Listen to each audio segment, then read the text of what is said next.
okay. So I took them. He had some, but didn't do it. Yeah, some fan handed it off to him. He's like, I don't know what psycho would take these. And I go, huh? Okay. And I've already eaten them by then. Because watching the Patriots in the Super Bowl on mushrooms, that's the worst thing I can imagine. Well, we got some great seats, and I felt bad because these seats are, I'm not going to say how much they were, but I know the number, and it ain't pretty.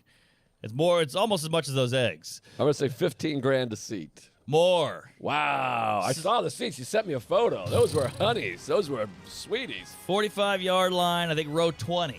Wow. Yeah, because I started to text, boy, those are the best seats you could get or something like that. But then I was like, oh, well, this doesn't read as a joke. And then you'll be like, no, they're pretty good. I didn't want to have that weird exchange where you're like, I know it was a joke.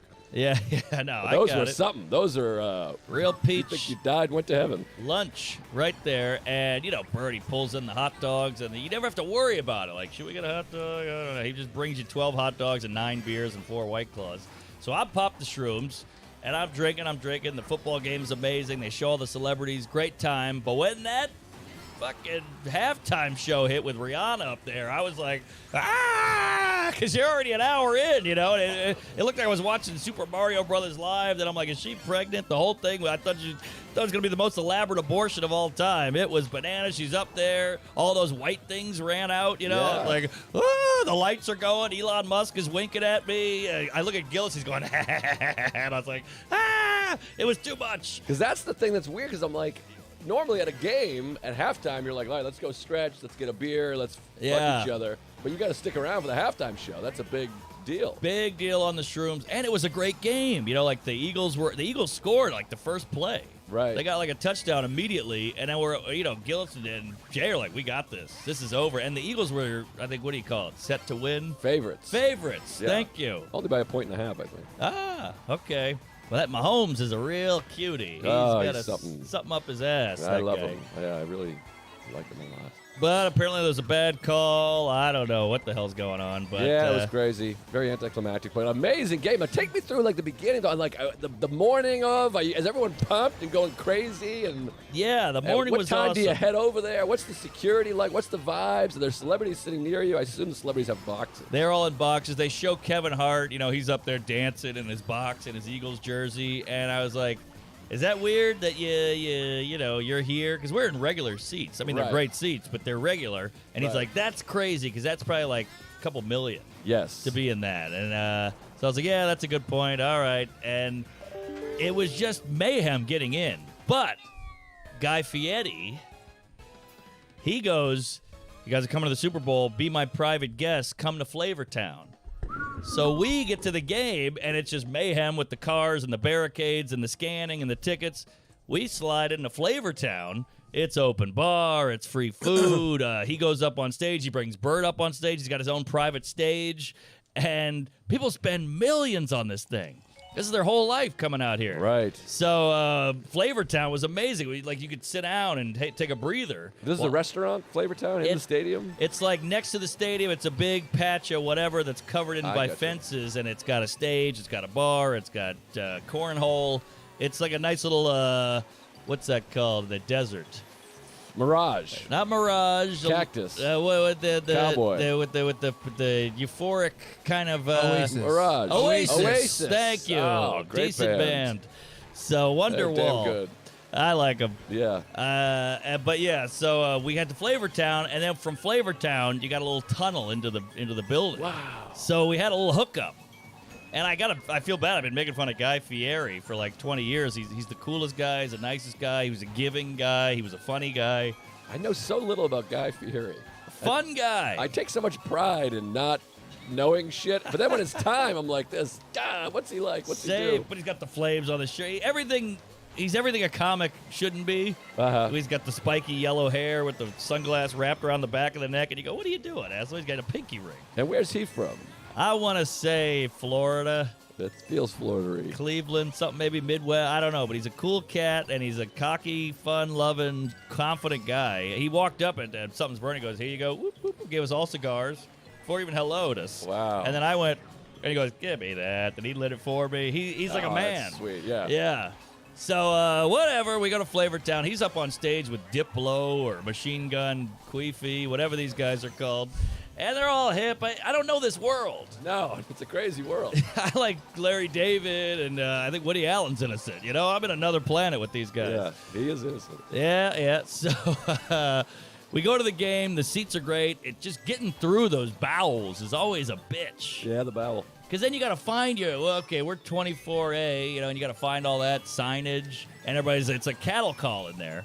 So finally, just get the seats, and it's just a great game, and you can feel it, and you're just like, even as not a sports guy, that the vibes in there, the energy, it's like Coliseum shit. Now, do you have to root for the Eagles because you're with Shane and Jay? Are they flipping out and all serious and crazy? Yeah. So I felt like, I'll just be a part of the group. Yeah. Because I don't have a dog in the fight, and I don't want to be the guy going, all right, come on, Chiefs.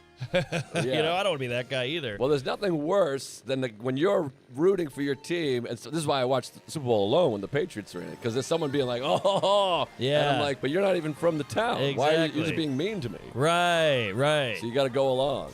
Got to go along, and mind you, this is 5 days, the 5th day of mayhem. So I'm a little like, I'm rode hard and put away wet. So I'm taking the shrooms just to be like, maybe I'll drink a little less and do some psychedelics. Sure. And it was just a great time. And when they lost, it was pretty ugly. Like Shane was like, "This sucks. Let's get out of here." Right. Real sad. It's not like, oh, it was like, hang your head, let's go. Yeah, been there. Yeah, it was tough. That's hard about sports. It's hard to invest because you feel loss. It's devastating. Yeah, no, it's like Devastating. Genuine heartbreak. Yeah. Over and over again. Right. You're so close, and you know how much I mean, forget about it. Think about the players. Right. How they must feel. Oh my God. Because they've been in the training camps since August or whatever the fuck. But yeah, it's painful because you want those bragging rights. You're almost there, and it was such an anticlimactic way to lose. It was very strange. I was wondering what it was like being there because we were going crazy, and you know me, I'm always like, this is the best Super Bowl ever. Are you kidding me? And I'm elbowing my neck, the whole thing, and then it ends in a way that was like, yeah. All right. Yeah, then it's just over, and you're like, all that. It's like Christmas. All that build-up, then it's all just a bunch of paper and cheap shit. So what do you do after? Do you leave right away? Do you watch the trophies? You can't hang out for the trophy ceremony. The team lost. No trophy, got the hell out of there. And you get why people fight, because the Chiefs are out there like, we're the Kings, we're the best, you know, and they're pushing people out of the way. They're high-fiving people, and you're like, you're pushing Philly people. Right. And Philly people flew here. They spent their whole life savings, and now you're pushing them around.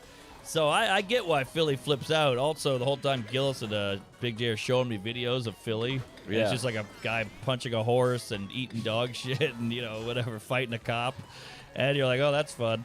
And we got out of there, and one guy, there's a mayhem. One guy goes, Turkish guy's like, I always fumble on the last fucking lap. $500, take you anywhere. And Bert's like, let's do it. And I'm like, what? What are you, crazy? And then he lectures me on how I need to be better with money. And he's like, I have a lot of money. $500 is nothing to me. I can do this. I was like, all right. That's how I felt with the eggs. Yes, the eggs. They're good for you. And so we get the hell out of there. We go straight to a bar and just drink it away. Wow. And then we got recognized too many times, so we left. But then I drank it home. 5 a.m. pickup. Hardest flight of my life. Now this is a whole nother saga, but we got to change this up. I mean, I want to hear more of the sog. Big sog. Wow. Sagar Agarwal. Oh my God! I got Ronon's just getting the news about the Walgreens here, so he's blowing me up about like, oh my God, we got to get out of here. I don't know where to start. I got quite a bit of weird shit all over the place, but I think we got a couple of minutes, Chuckster? I mean, I'm all over the place. I mean, first of all, I just got back from one of the craziest, grandest, wildest trips of my life. I went to Key West. Wow. For 5 days. We shot a movie about Tom Dustin, which I'm very excited. I love the idea. I'm excited about the idea. Put the idea in my ass. We could use a sound clip. What do you think about Tom Dustin? Tell him about Tom Dustin. I love this will be in the film. I love Tommy D, one of the funniest guys I ever met. The most Boston guy on the planet. And you just take the most Boston guy and you shove his drunk ass right into the Keys of Florida, and he's running a comedy club. He's got a parrot on his shoulder. He's Jimmy Buffett if he was funny. Buffett's pretty funny. All right, I needed something. The weather is here. I wish you were beautiful. That's pretty good. The weather is here. I wish you were beautiful. Oh, that's pretty funny. Yeah, that's not bad. That's as good as anything Tom's got. I never caught that.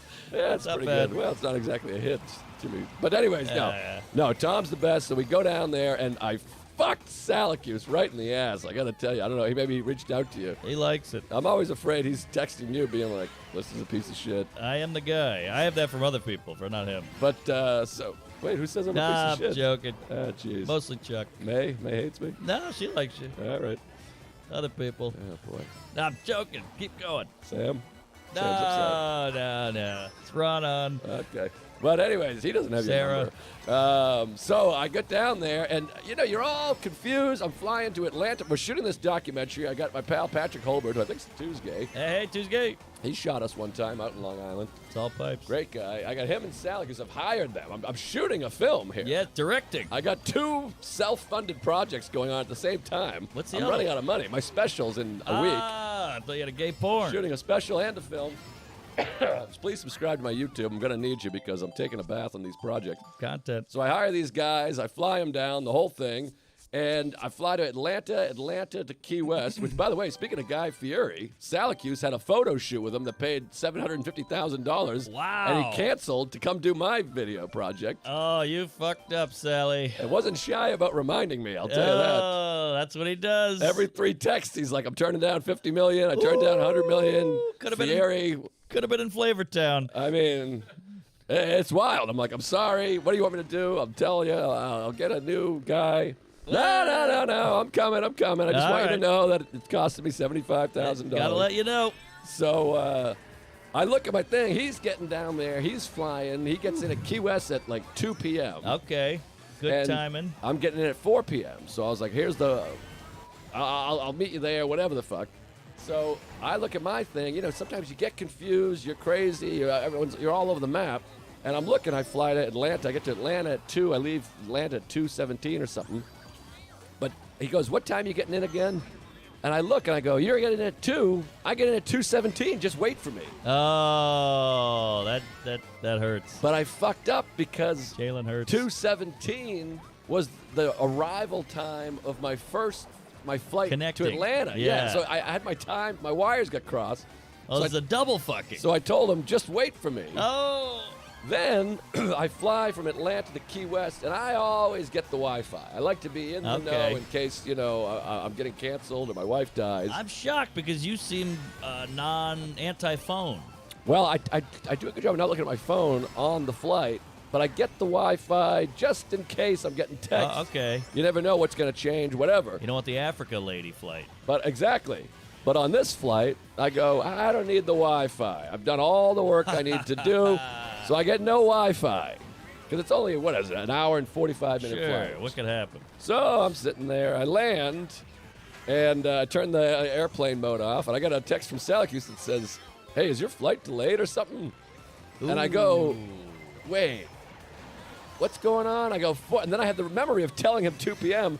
I look, it's 4:30 p.m. Salacuse has been sitting at arrivals for 2.5 hours, and you've been to the airport. I've been to the the airport is the size of this room. There's literally nothing. There's nothing there. No snack bar, no lounge. You got no damn lounge for sure. There's Departures has a little bar thing. Okay. But Arrivals, where he is, nothing. And meanwhile, he's been filming every flight that gets off. He just shoots everybody. Because it's you. He thinks it's got to be me, but it's not. It's like a girl waiting for the Beatles in the 60s. Yes. So he's got like 3 hours of footage of just Florida assholes getting off, looking at him like, what the fuck are you filming me for? B-roll. Yeah, he's got some B-roll. So finally I get there, and it's one of those things where you're like, you're the boss of the project, and I have just fucked my employee. Oh. And I go, you've just been sitting there? He goes, right there. He's got a pile of luggage and equipment. Oh, he could have been on the beach with a Mai Tai. Or hanging out with Fieri, and it's just a plastic chair. It's like an orange plastic chair from 3rd grade. He's just been sitting on it. Oh, and he's 61 years old. He had a spring chicken. I know, but he's such a sweet man. He goes, don't worry about it. All good. He's a hoss. So, he doesn't care. He's just like, don't worry about it. So I'm like, great. And this guy, great soldier. Salacuse, if I had, he's not physically imposing, but I'd hire this guy to do anything. Oh, he's got a knife on him, too. He's got a knife. He's got mace. I mean, he's on his knees in the middle of the road with like trucks going by. Yes. He's walking up to biker gangs being like, flash your signs at me. He's got balls, this guy. He's Kramer. It's crazy. Homeless people, I'm like hiding in the bushes, and I got a bulletproof vest. He's got the camera right in there. He's like, yeah. why are you homeless, you piece of shit? He doesn't give a fuck. He's a man. He's a hero, this guy. I mean, we really bonded. He's what you want on your battalion. Like, if you're going in to do some damage, he's going to stand right there and die with the ship. Great use of battalion. Thank that was you. nice. I've been sitting on battalion for 6 months. I mean, I haven't heard battalion in a conversation since '85 when I had those little green plastic guys. Yes, Italian battalion. But anyway, Syracuse, sorry I left you waiting there. Sorry about Guy Fieri, but he knocks it out of the park. And Tom, you're always worried because is he going to be open? Is he going to be fun? Is he going to be nervous? Tom embraced being the subject of this film, and he was touched by it.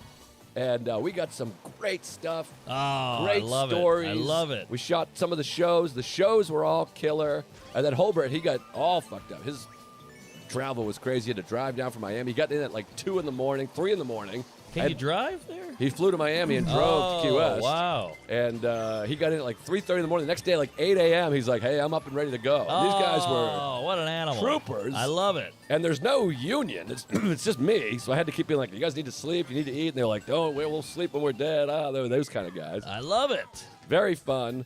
And Key West was just amazing. I mean, I took notes. I don't even know. Let me just say one thing about Syracuse for you while you Google or whatever. So I was at my wedding, and we had this big photo shoot that we were supposed to do. I was hungover. I blew it. I drank too much. And it was supposed to be me pouring champagne with the lady in the French Quarter. You know, a nice little photo op. And I forgot the champagne. And I'm hungover, and it's like noon, and the sun's beating down. And I go, Syracuse, I'm hiding behind a dumpster. Syracuse, bring me some champagne. I fucked up. I'm in a tuxedo. We're in towels here. And he goes, I got you. He just showed up 20 minutes later with a bottle of champagne. He goes, hey, you forgot this. And I was like, what a guy. And I gave him, I tried to get money. He wouldn't take it. He found the champagne. He got it there. It was amazing. Hey, he's a good man, and they were just a great crew, and it was such a thrill running and gunning and shooting all this stuff. And, guerrilla. And we're doing guerrilla-style filmmaking, and Key West is a character in the movie, so we got to try to get everybody and all the characters and stuff, and Tom's telling all the stories of the character. And you know about Bushman in Key West? I don't know Bush. Bushman, he's the guy that he has 2 big, like, palm tree leaves. Okay. And he hides, and then when tourists walk by, he goes, blah! Oh, fun. He's an old, crazy, he's a kook, really. Yeah. But I had heard he'd been arrested, and there's all these stories of Bushman, and he's like such a character that we're like, we need Bushman. Yeah, you got to in the Bush. film. Of course, he's the mayor. So I go, I know Bushman, don't worry, I know where he hangs out. So we're there Thursday through, I was there Thursday to Wednesday, but Syracuse leaves Monday morning. Patrick leaves Sunday morning. So we're there the whole time. The whole time we're looking for Bushman. We're filming Tom. We're getting all the stuff, but we keep missing Bushman. Where's Bushman? We're asking everybody. And the Bush women. Where's Bushman? So we never find him. So finally, at the end of the production now, we've wrapped. We keep wrapping. Yes, wrap. But then Drake, Syracuse keeps having his camera. So he's like, he just keeps shooting more because Tom is one of these guys. He's magnanimous. You can't take your dick off him. You just want to be filming all the time. As soon as he put the cameras down, he starts telling another story. Of course. And that's the whole idea is he's just always telling stories. I love that he embraced it, too, because we all know how projects can be a big thing in your head. Then when you shoot it, you're like, it's not really coming together or whatever. But the fact that he took it and grabbed it by the sack is great. Well, he embraced it. He was so open about his life and his father and his mental health and his drinking and the shows. It was just tremendous. We got to not fuck it up now. We got to piece it together, and I think we're going to do a good job. That'll be Tommy. I think it could be like a comedy cult classic amongst comedy fans. So get excited for this film. I'm pumped. I'm going to try to premiere it at Skankfest. Ooh, at the little movie theaters. I love it. Don't miss it this year. I'll be there. So Vegas. Very excited about it. But anyways, so we're on this loose. We're looking for Bushman everywhere. And we just want a piece of it just to have him in there. You got to have it. There's so many references. So Sunday night, we wrap up. The filming's over. Patrick's already gone. We're sitting there. I'm dying. Mm-hmm.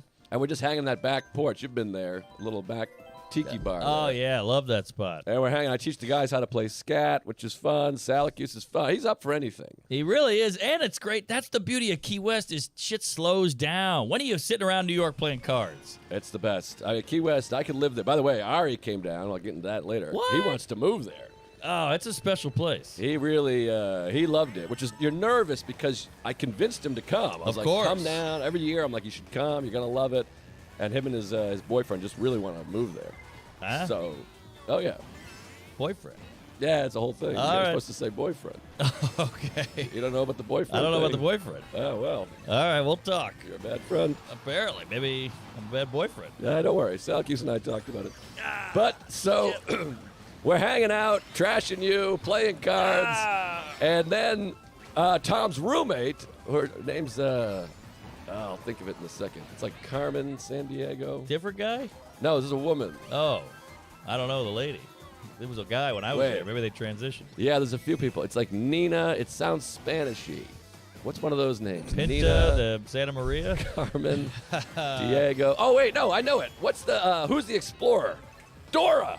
Dora. He's Good got for you. Oh, That was a classic. classic. That was a real spitter. Yeah, we got that right. Dilophosaurus. So we're sitting there. We got our feet up. The end of the trip. Syracuse is leaving at 5 a.m. the next day, and Dora comes home. The explorer. Ah, yes. And we go, it's too bad, we just couldn't get Bushman. I go, what we could probably do is get some YouTube stock footage. It's not the same, but we'll put it in there. And she goes, Bushman? I just saw him. He just scared the fuck out of me. And we all go, let's go. We got to get Bushman. So we grab the camera and the light and the thing. And Syracuse says, he's ready. He's got his suit on. He goes, take us to him. Yes, the bush. So Tom goes, I'll go. And Dora leads. And we all go down there. And we get Bushman. He jumps out. He scares Tom.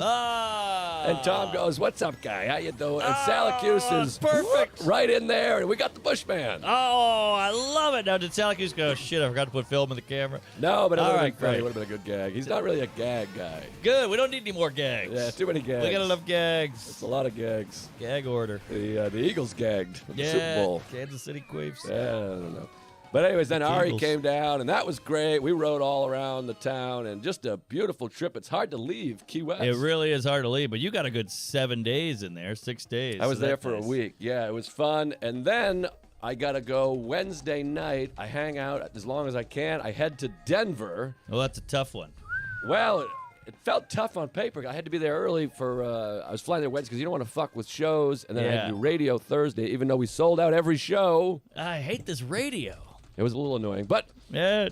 fly from Key West to Atlanta, Atlanta to Denver, then rent a car. Everything worked out perfectly. I always complain about travel. Good for you, because when it works, you got to be grateful. I was so grateful. Just Atlanta, bang, Atlanta to Denver. Then I'm like, okay, now I got to rent a car. I'm fucked. This is going to take forever. Shuttle. It lands at 1 a.m. Hey, the I walk shuttle. out. I see the shuttle. I come sprinting in. I jump on the shuttle. They take me right to the car, get the car. Easy peasy, Wow. Japanesey. Matt Wayne comes in the next day, and I want to kick it back to you because I know you got a bunch of crazy stuff, but I just got to say, Denver Comedy Works, I love you. Tits. I want to suck off the whole staff, the nicest staff, best Tanya. staff. Love you, Ton. Tanya was there. I felt bad because Matt Wayne is there. He's not drinking. I don't drink. And then we were ordering food from the nice restaurant. So we didn't order a single thing, but she was great. I got to give a shout out to Josh, who sold my merch. Ah. He loves it. He's like, I love selling merch. I'll do it. He did all of it. Wow, we need more of this guy. Yeah, he was amazing. I gave him about $7,000 and Sure. or 80, but Same thing. not bad. We added a show. That show almost sold out. It was unbelievable. It's the first time I've ever Wow. sold all the shows before going there. So And thank adding you, Denver. is a peach. And then I had one quick thing that was crazy. Hit me. I hope this is okay to talk about because I don't know if this lady remembers this, but I got sexually assaulted. Hey. It was pretty cool. All right, join the club. Yeah, so I do the show, and there's a bunch of Tuesdays there, and then their girlfriends, their wives, and hot crowds. I mean, just the hottest crowd ever. One of the best clubs in the country. So I'm doing a meet and greet, and then this couple comes up. It's just a very sexy woman and a guy. Leaves a little bit of desired, but All right. he's there. He's a Denver 6. Yeah, exactly. So Denver they walk omelet. up, and she goes, "Okay, we got something planned. We have something. Get ready. You ready, honey?" And I go, "Well, what is this? I This hate is the plan. This is." She goes, "Yeah, we got a whole thing we do." With Poppy. And so she goes, "Okay, get behind him." And I thought it was like a prom-style photo, and I'm up for things. Sure, things. So are I kind fun. of stood like this, and he gets behind me. I thought it was going to be the prom photo. Yeah. And then she gets down on her knees, and pretends to suck me off. Okay. But the hand, the cup hand, the C hand, Yes. The claw. which, by the way, mine could be closed up. I mean, Yeah, all the way totally. to the second knuckle. But Yeah, we don't need to leave it unopened. but anyway, she's got the C, and she's doing this. All Pretending to right. suck, but the back hand, the rim of the C Is hitting. is right on my dick. Oh, rim to dick. And I haven't had a woman on her knees in front of me since my mother when I got an A in 5th grade. Sure, she's very generous. So she's doing this like that. She's like, "Are you pretending to fuck him?" And because he's supposed to fuck me in the ass, I guess. Yes. But I'm like, this is insane. I got a lady's finger on my dick, and she's pretending to Wow. blow me. A very attractive lady. And I think he was just kind of like, I'm sorry, this is crazy. Yeah. And I think he was supposed to fuck me, but he didn't. Wow. Or maybe he had a small dick. I didn't feel anything. But I wonder if she could feel the firmness of your hog. Well, she did. She felt it moving around. Oh, yeah. It didn't spring up like a light switch, but it was definitely like kind of yeah. squiggling. Is that a cinnamon bun I smell? It was a real squiggly situation. Sure. I'm getting nervous because I'm a nervous Nelly. And she's pretending to suck me off. And I go, okay, well, that's a wrap. We got the photos, bunch of photos. He posted on Instagram, so I think I'm okay to tell the story. Yeah, you're fine. I'm sure she loves this. But then, Oh, sorry, everybody. Woo, I had oatmeal. that one took a right turn. Yeah. It was like, so then she gets up and goes, Joe List, you rule. Then pulls out a titty Oh! and did a real flicky. Like she strummed the old Who nip. is this broad? She was like, did this. This is wild. Did like she abused it a little. What was this, Jenny McCarthy? And it's me and Matt Wayne and the photographer kid who soiled himself. He just started urinating like that guy in Unforgiven. He didn't get it? I don't think he took a photo. Oh, you idiot. Damn, we should have had Salacuse in there. He would have gotten right up on that nip. This kid blew it. Oh, dishes. I just remember dishes. Fuck dishes. That miscarriage. God damn it. So anyways, Dishes get stitches. she flicked the nip, and it was a tremendous nip. And then you got to watch. You've been there. You got to watch them walk up the stairs. Like you just see their feet disappear. Oh, yeah. And the whole line of meet and greets, and the photographer and Matt Wayne and the MC, we're all like. That was insane. Wow, I love the tit out. And then Sarah made me laugh because she's like, I just picture the couple in the car being like, I think that went well. Yeah. I think it was pretty good. We did the blowjob and the tit. But anyways, thank you. Shout out to the lovely couple. Yes, You tit got a real lady. keeper there. Oh yeah, fun gal. And ladies, I mean, I know it's a large ask and a big order, but tall order. But if you show a tit, it's nothing off your ass, and it makes the world a better place to live in. Yeah, certainly does. I'm dying. I just coughed up egg shit. Chicken of the egg. Yeah, I had a lady whip a tit out in San Jose, and we were all like, whoa, oh my God. And we talked about it for like 3 days after. Like, remember the tit? That was something. I'm still thinking about it. Love it. And this lady, this was not some moose. This was like, she's like a 12. This is like the hottest woman I ever saw. Wow. I ain't kidding. This was a real Wait. smoker. You said they posted a photo. Can we see that later? It was on his Insta story, so I assume it's disappeared by now. Damn it. Want to see this moose? All right, I went too long. I Or got more, but non-moose. you got more. We got a lot. Well, let me oh, just- Jesus. Yeah. Let me just say this, and we'll wrap this puppy right in the dick. By the way, Mark's got to go to the airport. I saw another post being like, Joe always wants to wrap it up. He's a cunt. He's got his bags packed. We have other shit to do. He's leaving. I'm leaving, but we tried to get one in for you, Queefs. I know. I get all the flack. I'm dying over here. I got a case of AIDS. Affleck. It's 9 o'clock in the morning. Mark is gonna miss a flight for sure, but Ah, God, don't tell me that. whatever. It's fucked. All right, so leaving the Super Bowl, drunk all day, shrooms all day, get to the airport at 5:15 for a 7:30 flight. That's good for you. Very good for me, but the airport after the Super Bowl, it's beyond mayhem. Like people say, this is Grand Central Station on 9/11. That's what the airport was like. And I go, you know what? I took a little jizz out of your sperm cup, and I go, this has been a wild weekend. I took 10 years off my life. Let me buy the first class. I like it. I'm doing Phoenix to Denver, Denver home. The big Denver home is the meat of it. Sure. Let me buy first class. And it wasn't that expensive. I said, fuck it. It's a long flight. You have no sleep. Get a lay down in there. So I go, all right, I bought it. Whatever. So now I'm cracked out on the way to the airport at 5 in the morning, and I'm like, let me check in. Better check in. Nothing's there. And I go, that's weird. I have, because I got the email, like, what kind of meal do you want? I got the email, like, way to go, first class. Look at you taking care of yourself. You're doing better in life. You're growing up. And I was like, all right. So I get to the airport, and I go, well, let me print out my ticket. See agent. You'd never want that. So then I go, all right. So I go up to the lady, and it's mayhem in there. It's wild. I've said mayhem 38 times. But I go up to the lady, and she goes, how you doing? I go, I bought a first-class ticket. We're all just cracked out. And she goes, I have nothing for you. And I go, I bought the ticket, I got the receipts, and I had it all ready to go. And I go, look, they even asked me what meal I wanted. I picked a frittata.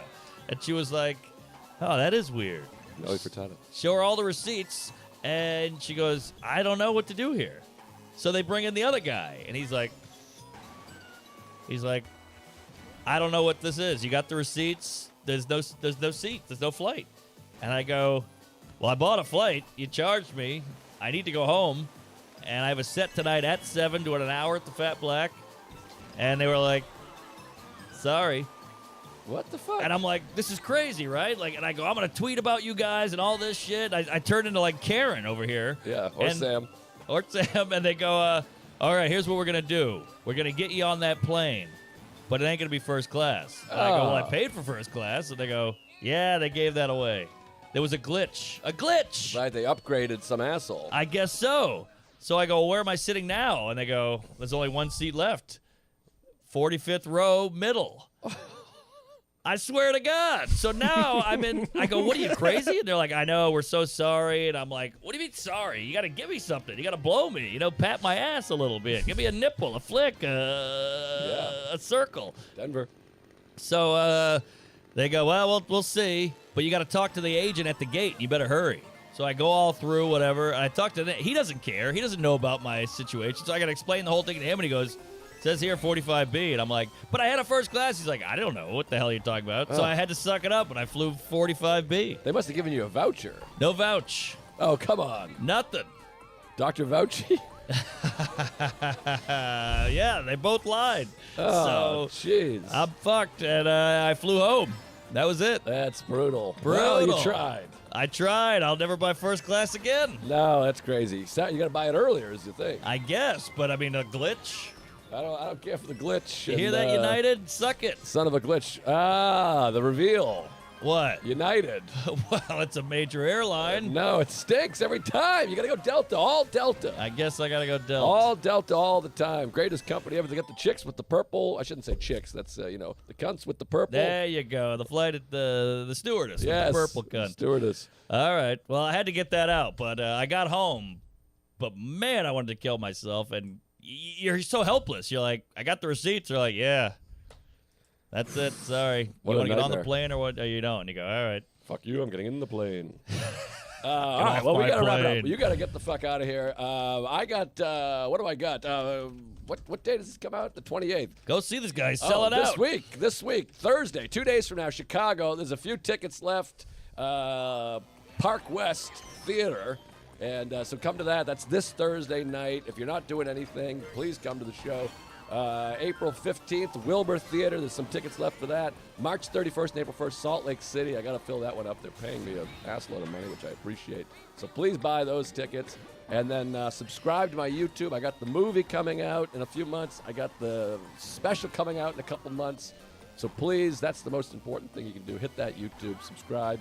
And all my dates are at comedianjoelist.com. Here, here. And so remember, folks, this guy's put out an hour every year for the past 3 years, plus content, plus clips, plus sketches, plus he's shooting a doc.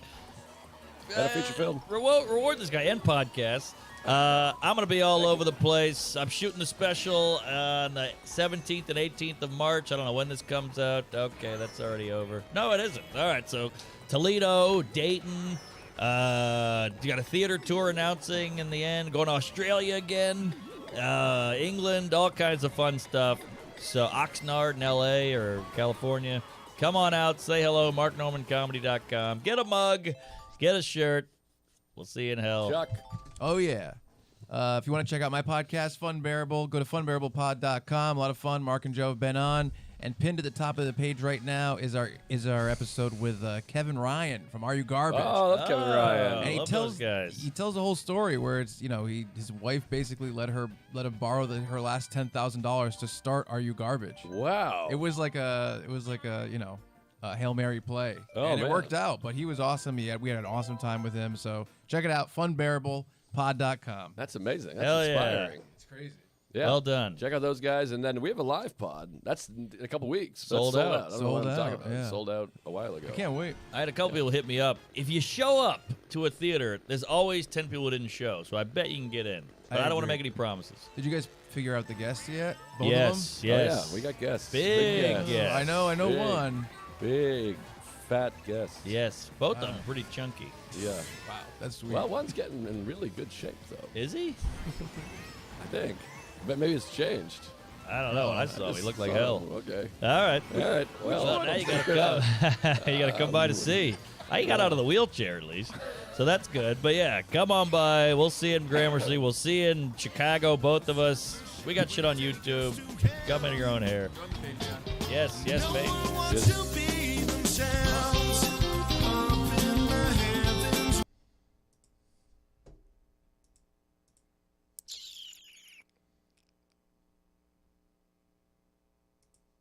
The sky is completely covered in black. Give me the volumes. And this is one of the biggest disasters in American history, and the Biden administration does nothing but send money to Ukraine because it's a money laundering operation. That's an issue. That's a major issue. I feel like the train derailment happened. I feel like nobody cares for two reasons. I thought that was a strange statement because Let's look that up. called me and said, Okay, so these are just lies. I mean, it's Trump, so of course, but okay. Oh my God, who's listening? If you work at Vice or anybody, oh my God, I have such a great idea. I wonder if we could do this. Overheated wheel bearing that was 253 degrees hotter than the air temperature. That set off a sensor and audible warnings on the Norfolk Southern train. But the temperature did not reach a level that would have required the crew to stop the train by the company's own rules until just before the accident. The warning threshold is set by railroads, and again, it varies by railroad. We're going to look at that and see if that threshold should change. Jennifer Homendy is chair of the NTSB. I will tell you that had there been a detector earlier, it would not have, that derailment may not have occurred. The 149-car train derailed nearly 3 weeks ago. Its 38 cars came off the tracks, 11 of them tank cars that dumped more than 100,000 gallons of hazardous chemicals, including vinyl chloride, which is linked to cancer. The EPA says its tests... What does that mean? Linked to cancer. I'm from California. Well, I'm not from California. I'm sorry. I live in California for 3 years. I've seen enough signs to know that everything is fucking linked to cancer, okay? Literally everything. In California, if you step up in a parking garage, there's like 27 signs saying, just so you know, if you come to this parking garage, if you have a fucking fetus, it's gonna fucking die. And if you're worried about cancer, you're gonna fucking get it. Or maybe just things are carcinogenic in California. show the air and municipal drinking water in East Palestine are safe. Today's NTSB report also found the train was traveling 47 miles per hour before the accident, which was below the speed limit. Residents in East Palestine remain anxious and frustrated about the aftermath, and they have questioned why Norfolk Southern and authorities opted for a controlled burn of the chemicals.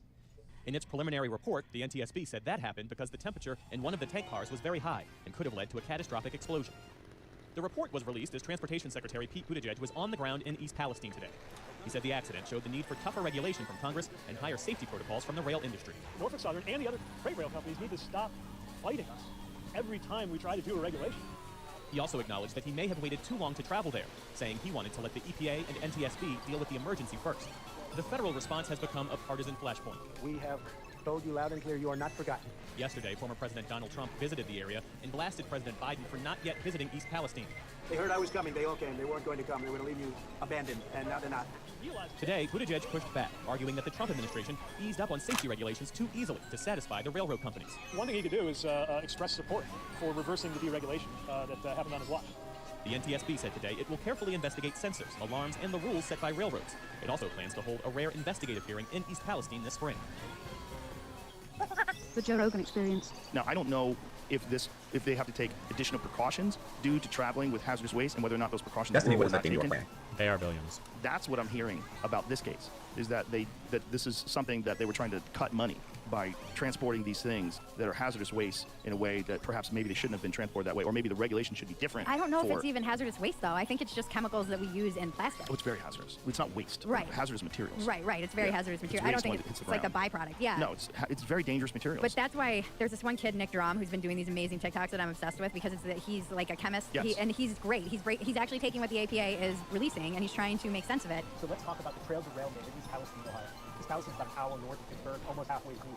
Norfolk Southern has a rail line that goes right through town, and this derailment happened right on the edge outside of town on the border of PA and Ohio. Okay. The cars that crashed, 5 of them contained vinyl chloride. It's a monomer used to make PVC. The reporting on this has gotten vinyl chloride confused with polyvinyl chloride, the polymer made out of vinyl chloride. Now, the reason that this distinction is really important is vinyl chloride is very hazardous and very flammable. Polyvinyl chloride is a plastic that's used in everything. Okay. Another thing about vinyl chloride is that it boils at 8 degrees Fahrenheit, so it's shipped in its liquid form, meaning that when these trains crashed and these started leaking, they weren't just leaking liquid, but they were spewing boiling gas. So vinyl chloride is really toxic. OSHA has the permissible limit of how much you can be exposed to it during an 8-hour shift as a 1 ppm part per million, average over 8 hours. So prior to this, the biggest spill of this chemical was in New Jersey, where one train car and about 23,000 gallons of vinyl chloride were spilled, but it didn't catch on fire. Now, this crash in Ohio has 5 train cars. These kinds of tanker cars can carry between 25 and 33,000 gallons. Okay. That's called 250 to 250,000 pounds of vinyl chloride. That's per train car, 5 train cars. There's maybe 1 million pounds of this toxic chemical spilling into the ground and also boiling off into the air. But then it caught on fire. I think this is where the reporting is really bad, because no one is mentioning what the byproduct of vinyl chloride burning is. Of the many byproducts of burning vinyl chloride, one of them is hydrogen chloride. Hydrogen chloride is really unstable and latches onto water, like just water vapor in the atmosphere, and that turns into hydrochloric acid. So right now, government officials from the railroad, both the governor of Pennsylvania and Ohio, are calling burning off the 1 million pounds of this stuff a success, but not mentioning that it means that we have hundreds of thousands of pounds of acid in the air, potentially. Now, ever since engineering school, I've studied a lot of industrial acids. I just find it really fascinating, and organizations like the Chemical Safety Board, NTSB, and OSHA all have like really good reports available to the public. I think as a designer, it's really good to learn about this thing. When looking at these kinds of industrial disasters across time, there are a couple things that are pretty universal across all of them. One, the responsible party, in this case, Norfolk Southern Railway, always plays down the reality of the situation. Politicians also just repeat the same lines, and then news outlets just repeat the same. So all we are hearing is the responsible party's word.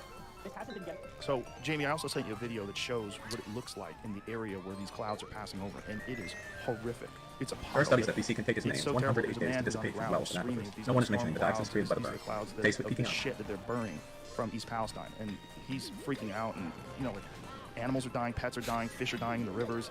The idea that they only evacuated a small area. Yeah. Like, you're talking about like miles and miles away from this. Yeah. Animals are dying. This is it. Look at this. Play this. Go full screen with this because it's so These aren't storm clouds. This is a fucking ship. Did they burn off? The fucking shit they burn off in East Palestine. This is not fucking storm clouds. Oh my god. Look at this. I know. Look at it. This is over Darlington. Bro, you okay?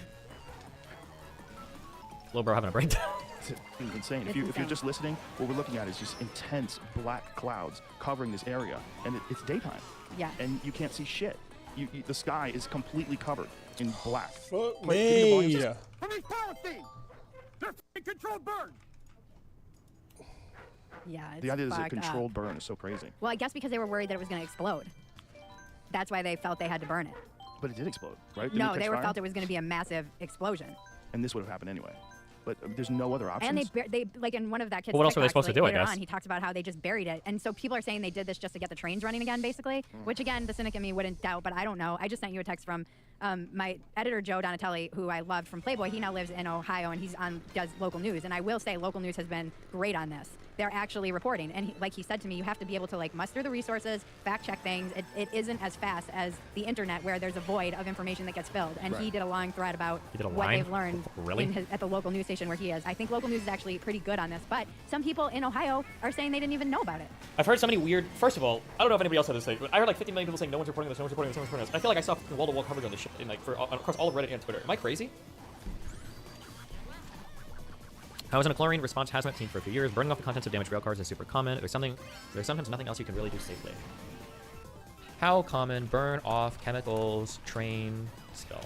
People who live 1 mile from the train derailment site had to evacuate. Janet Hill says state police came to her home Monday afternoon, just hours before the controlled burn of vinyl chloride. That All right, conservatives in chat, give me your conspiracy theories. What are you guys mad about for this? What do you guys think is happening?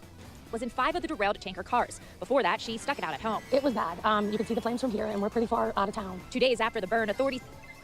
Well, what do you know? Cleveland, Ohio wants to be the first 15-minute smart city in the United States. And in case you're wondering, East Palestine is 90 miles away from Cleveland, Ohio. So, knowing that the government is able to seize any land they deem polluted or contaminated, it seems pretty clear that they have created a disaster so that they can usher in their solution, a 15-minute smart city, where everything you do, everything you eat, and wherever you go will be... I don't even know if these are lefties or conservatives anymore. Oh, who the fuck is this person? Awake to corruption. Ready for Jesus. I think that's a conservative. We talked with an expert about the dangers chemicals like vinyl chloride pose to people. Of course, it's an irritant at high concentrations. It can irritate the skin, eyes, mucous membranes. When you inhale it, it'll irritate the lungs. However, one of the things that has not been talked about as often are the long-term effects, which of course it causes cancer. Residents who live in the 1-mile radius of the original evacuation could request to get their air monitored inside of their home, but Hill thinks testing should be expanded. Wait, does this guy look a little bit like the Bogodoff dude or whatever? Do you guys know what I'm talking about? Those weird twins?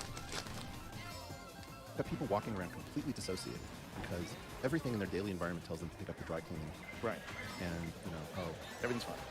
Is it a little bit annoying to people that experience dissociation or have experienced dissociation that, like, people just throw that word around when they just mean, like, you're kind of, like, a little bit lost and aimless? I'm pretty sure that's not what disassociated means or dissociation means. I like how people just, like, say that to, like, oh, I'm so dissociated. What do you mean by that? Oh, no, I just not, like, have any motivation to do anything. And it's like, okay, I guess. At least in the Cuban Missile Crisis, my father was driving across country. I said, you knew it was he said, everybody knew it was the Cuban Missile Crisis. Every single town that he drove through, he would stop and the TV would be on, people talking about it, right? We are in some world where, and I think that we have to just talk about the fact that the United States is attacking ordinary, intelligent human beings by depriving them of any basic knowledge of what is actually going on. We don't know what happened with the origin of COVID. We have no idea about Epstein. We don't know what's going on with the vaccine. We don't understand. What are you talking about? I feel like we have unprecedented. I feel like the issue is we have too much information today. We have like unprecedented access to like everything. It's like insane. I feel like we're on information overload right now. And the source of the inflation. We said ourselves the government, not general. Cheap cat. We have no clue how to resolve something as dumb as the Epstein. To whom did it delay in traffic? Hello. Yeah, well, can't find it. Sorry, bye. So this is what's causing, in part, our friends to go crazy. You know, several years ago, Sam Harris had good input. Jordan Peterson had good input. Brett Weinstein had good input. Most of them, I don't think, have figured out that they're starved for information, and that, and I'm going to say something very heterodox to the heterodox. The heterodoxy was never meant to take over for the orthodoxy.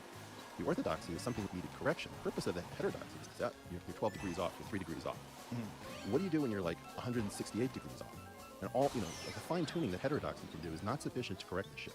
And what's happening to us, and I said this to Sam at a dinner with Dave Rubin right before Trump took over. I said, Sam, if you don't take a different approach to Trump, he's going to blow out your circuits. He said, what do you mean? I said, well, for every ambiguous thing that you can't resolve with Trump, raise 2 to that power. So if he puts 3 ambiguities in a series, you have 2 to the 3rd possibilities of what could be true. That's 8. He can create a decision tree that explodes faster than you, Sam Harris, can think. Please do some research about the Epstein shit. So many people believe he was murdered. There's no research that can be done. It's like all of these conspiracies today. People assert it, but there's just no evidence. Like, there's nothing you can research about the Epstein murder conspiracy because there's no evidence for it. Like, there's nothing to. They'll say like, oh, some of the cameras went out or whatever. It's like, okay. Like, I don't know what I'm supposed to do. I guess 100% he was murdered then. Like, it's all speculation and conjecture. Like everything is. All the conspiracy theories today are speculation and conjecture. And there's nothing to validate, nothing to verify, nothing to go over. So I don't know what to say. Right? There's no way you can get to 2 to the 4th possibilities on a decision. Evidence test theories doesn't generate them. We're all swimming in this world where nobody could tell which end was up. Nobody can resolve anything. And I think a lot of this has to do... I'm not sure I understand what you were just saying there. Okay. This decision tree thing, that Sam, he was going to... Explain that? Wouldn't the questions be, why did the cameras go out? Yeah, I'd have to go look up exactly which cameras went out, but my understanding is, like, there was a huge... was it a New York Times? It might have been some alternative media site. Our prisons suck. There are so many issues with cameras, with inmates getting murdered, with inmates killing themselves, with guards killing inmates. There was like 100-some stories listed on this page, but we never, ever, ever talk about it. We never have that conversation. And then when Epstein dies, now all of a sudden it's like, wait a second, they didn't have the most stringent when he was on cycle, blah, blah, blah. And I guess they probably should have been more stringent, but like people die in our prisons all the time. It's just that nobody gives a fuck about it. But now when it happened to Epstein, now people really care. There were cameras on the entry/exit hallways to the cell that stayed on. Nobody went in or out. Yeah. Destiny's just lying. Mick BLT games. If you want to hop on Discord and you want to give me your best Steelman version of somebody murdered Epstein, go for it. But I've never seen any compelling evidence ever about it. I just haven't seen anything. If you want to hop on and tell me, then. So let's imagine, for example, that I'm staying at a local hotel. Okay. And you don't know whether I'm staying at the Hyatt or the Four Seasons. Okay. And you also can't figure out whether I'm leaving at 1 o'clock or at 2 o'clock. And you don't know whether I'm going to be arriving by a white Prius or a black Escalade. You now have too many possibilities as to, well, what's the drive time for those 2 hotels is different. I don't know which car I'm looking for. There are 8 possibilities now of what could actually be happening, so those are all independent. Right. When Trump created ambiguities, or now the Biden group is creating ambiguities by not telling us what's actually going on, you don't know how serious this East Palestine, Ohio spill is. Is this something that's going to burn off pretty easily, or is this getting into the corn crop that's going to be found in all processed food? I don't know. I don't know how. It's a very good question. Right. Okay. So just every day, you're being assaulted by completely unnecessary ambiguities. Yeah, these IDW guys always feel like they're so... I don't even know what the f*** to say. I feel like you didn't say anything of substance in 4 minutes. Am I crazy? I don't know. Oh, yeah, it's the Atlantic article, I think, was the one. 32 short stories about death in prison. How do you understand what Eric Weinstein is saying? It's so simple. The lack of information means more possibilities for what could be true. It's an epistemic issue. He literally gave you multiple examples. You aren't paying attention. I am paying attention. His sentence doesn't make sense. We have more information available to us than any other point in human history. There aren't more possibilities. There were probably more possibilities 30 or 40 or 50 or 100 years ago. People just weren't thinking about it as much. You know what the problem is? Here, this is the problem, okay?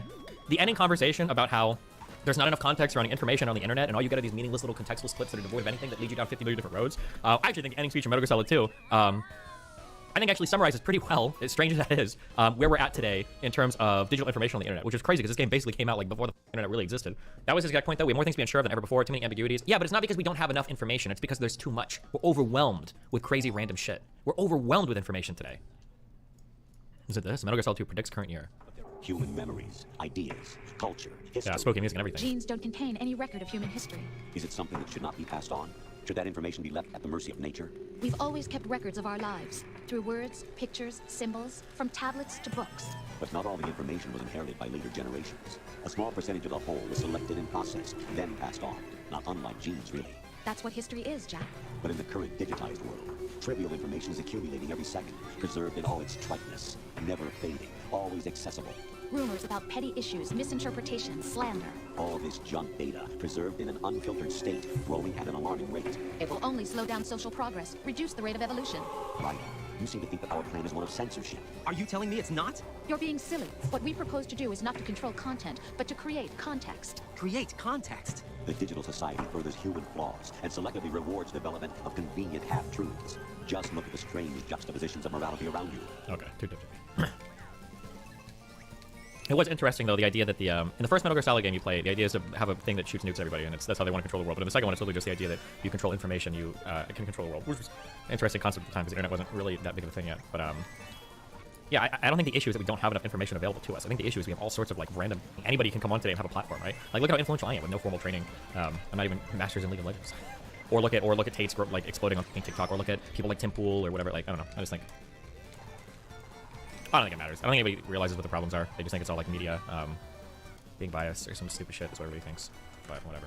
Today we're going to be taking another look at just how much of an ecological disaster this derailment and subsequent fire was in Ohio. I'm just going to give you the rough breakdown of what was leaked and what the potential hazards. You know, a lot of people look at the big black cloud and say this is a disaster because it looks bad. To me, I don't really care so much about the stuff that's burnt off for reasons I'll come to shortly. Destiny sure loves games with trains. Usually there's a lot of derailed cars here. The oil, if there's oil or stuff in there, that's probably a bigger environmental hazard than the toxic. No! And again, I've got no real problem in this fight. You know, the derailment obviously happened for a reason. It's obviously caused a lot of damage, and whoever is responsible, yeah, you should regulate these things. Learn from these mistakes. Fuck off! The chemical that actually leaked, which was vinyl chloride. Vinyl chloride looks something like this. When you burn it, right, this stuff is fairly volatile. It's about the same physical properties as gas lighter fluid. So, you know, you leave it unattended for a few minutes, it'll all evaporate into the air. The chemical itself is pretty noxious stuff. Nowhere near this while the stuff is venting into the atmosphere. But the atmosphere is fairly big, dilutes stuff fairly well. So, you know, as long as you're not local to it, that wouldn't probably be too much of a problem. In terms of environmental damage, it's a gas, this stuff, but, you know, like all stuff, it'll dissolve in water, and it's fairly toxic. So they made the decision that they were going to burn it off. And when you burn the stuff off, the carbons go to carbon dioxide, the hydrogens mostly end up here. For Thunderfoot, the reason why Thunderfoot fell off, if you don't know who he is, was because he was kind of like a gamer. I think he got popular in the Gamergate atheism days, but unfortunately, he was an idiot, and he actually was kind of principled in what he was saying. So when all of the other reactionary Gamergate atheist dipshit, like anti-SJW people hopped onto the Trump train, he didn't, because he rightfully understands that Trump's a lunatic, and I think he lost a lot of his audience then, because all of the people in that sphere were hopping hardcore onto the Trump train, and he didn't, and so everybody hated him, but yeah. In water. But his training, I think he's a professional. I think he's like a professional chemist, like by trade. 1 million subs, not bad. The issue isn't his sub count. I think his viewership is pretty low. Unless it's recovered.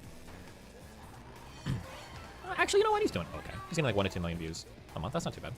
So, how damaging is 100 tons of hydrochloric acid to Ohio? So we come back to our train wreck, and we take a look at the size of Ohio, 100 billion meters squared, and we're going to take a look at the typical rainfall for Ohio, which is, according to this, about 30 inches per year, about a meter per year, which is actually very nice for our numbers. So that's going to be 300 million tons of water per day. And we have 100 odd tons of HCl dissolved. Acidity goes on with a scale called pH, which is basically the concentration of acid in your solution. And with HCl, the chlorine just dissolves in the solution as chloride, no different from sodium chloride. It's the acid is the dangerous stuff. But we're going to go on the basis that every chlorine you put in there is an acid. So 1 part in 10 million is pH 7. That's basically natural. That's pure water. So down here you're basically battery acid. That's the thing. Here is pure water, and somewhere in the middle, down here somewhere, is like lemon juice, which is actually pretty toxic stuff. You put your fish in lemon juice, they don't live very long. 300 million tons of water per day was the rainfall on Ohio, and you have 100 tons of HCl dissolved. So it's about 1 part in a million. You're in this sort of region, which is, and that's assuming that it's just diluted in all the water in Ohio over a single day. Okay. Not quite true, of course, in that, the way these things burn. So you have your fire here. The heat and the such like the fire makes it go up. Yep. You saw that in a big plume True. of burning stuff. Fire and go up. then it sort of drifts downstream and it dissolves in the water as it goes. And eventually some of it will come back down to Earth. And but my expectation would be that it actually takes quite a long time to come down. And the water going through the rivers will dilute the acid very quickly. So the HCl, as a general rule, or any acid spill like this, dilution kills it pretty quick. You expect locally, where there are high concentrations of acid, you're going to kill off the fish life, that sort of thing. But long term, there's basically no damage. Within everything will come back very quickly. There's no long-term exit from HCl. Once it's washed away... Tell everyone linked to stream, you've got 6K viewers. Wow. And you bear in mind this, you dilute it over all of the water in Ohio for a single day, you're basically at stuff. Over several days, dilution spills. Take a look at the population of Ohio, 10 million odd people. Okay? 10 million people. And let's say they all wash their hair 1 time per day with 10 grams. That's a relatively small amount of hydrochloric or whatever. Hydrochloric. Whatever it's called. So 10 grams is 0.01 kilograms. And what's the name of the initial chemical that everybody's worried about? What's it called again? Hydrochlorine, or what is it called? Why does he talk so slow? Oh, vinyl chloride. Okay. So that's 100 of a kilo, and so that means that if you've got 10, that's your people in Ohio, you're using 100 per gram per day. This is how many grams of shampoo you put into the water supply every day, which is 100 tons. So, the expectation is you're dumping huge amounts of stuff like that into the water supply on a daily basis. And, this would also go if you were adding bleach to the bleach is something like that. But, you'll be dumping similar amounts of all these chemicals into the water supply on a daily basis. Okay. And it's decentralized. Wouldn't the combustion of vinyl chloride produce phosphine as well as hydrochloric acid? I don't know, I'm not a chemist. I'm guessing you heard that from a thing, but I mean, I'm listening to what this guy's saying right here, and apparently he says burning it off is not a big deal, but we can look up more specifically what it means to burn it off later, I guess. It should actually be pretty easy because we're talking about, if we're talking chemistry, it's just a matter of looking at the reactions, right? Yeah, a lot of this stuff, when it's diluted, these are things that the water supply can live on. So the stuff that would probably bother me more if I'm looking at stuff to be worried about here isn't so much all of the stuff that's burnt off, right? Because that's now mostly carbon dioxide, which is harmless, water, which is harmless, hydrochloric acid, which dilution kills fairly quickly. The black smoke on the other... Wait, is that what that guy just donated was worried?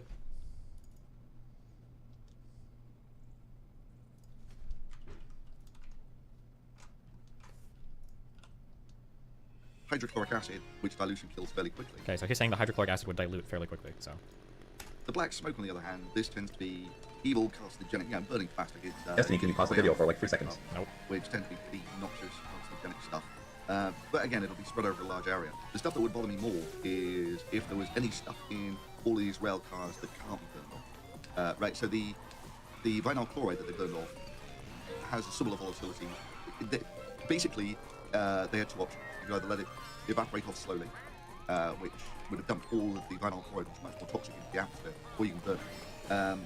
Either way, it would have gone by the time... What is being fully reported on and intensely measured at the dioxins? Okay, we'll look at that next. It's volatile, yeah. They unless they were keeping it in pressurized cans, it would have evaporated off at some point, or the rail cars, if they weren't pressurized, would have pressurized and exploded. But it's what was the other stuff in there, right? So if you just were transporting regular fuel oils and stuff, that will be a much bigger environmental problem. in that it's not volatile, so it won't just evaporate on its own, and it will take forever to disperse. It won't, fundamentally it's still like only going to be a few hundred tons or something, but it's more like an oil spill. And the problem is with these, with things like fuel oil, is it lingers in the environment. Eventually the bacteria will eat it and such like, but until then, that's also come off it. toxic to oil plant. So anyway, those are just some quick thoughts on why, all the big plumes of smoke and having hydrochloric acid coming out of the atmosphere doesn't actually bother me so much because dilution is good. What a great video. And now what we're dealing with is pretty consistent. So we're going to get to see this pattern change and shift towards heavy amounts of rain coming in for you later on this evening. It'll be early evening into mid-evening that the front starts to move into Southern California, and that's when the intense rain arrives. It's also when the snow starts to amplify, but it's already snowing and it's already raining, so we're just adding to what's going on this morning. This morning, we are dealing with... Bro, no one cares about the weather, ever.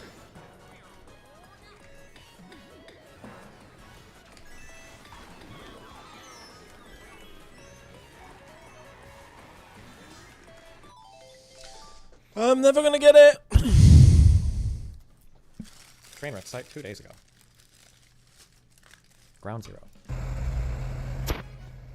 This is ground zero. Okay.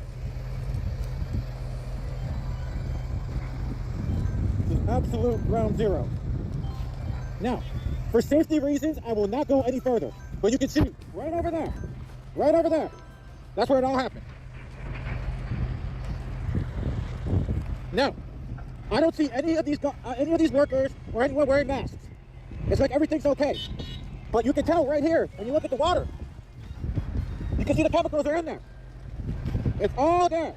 And this is one of the biggest disasters in American history, and the Biden administration does nothing but send money to Ukraine because it's a money laundering operation. Well, I guess we'll listen to this guy. Everyone as an American should be sickened by this.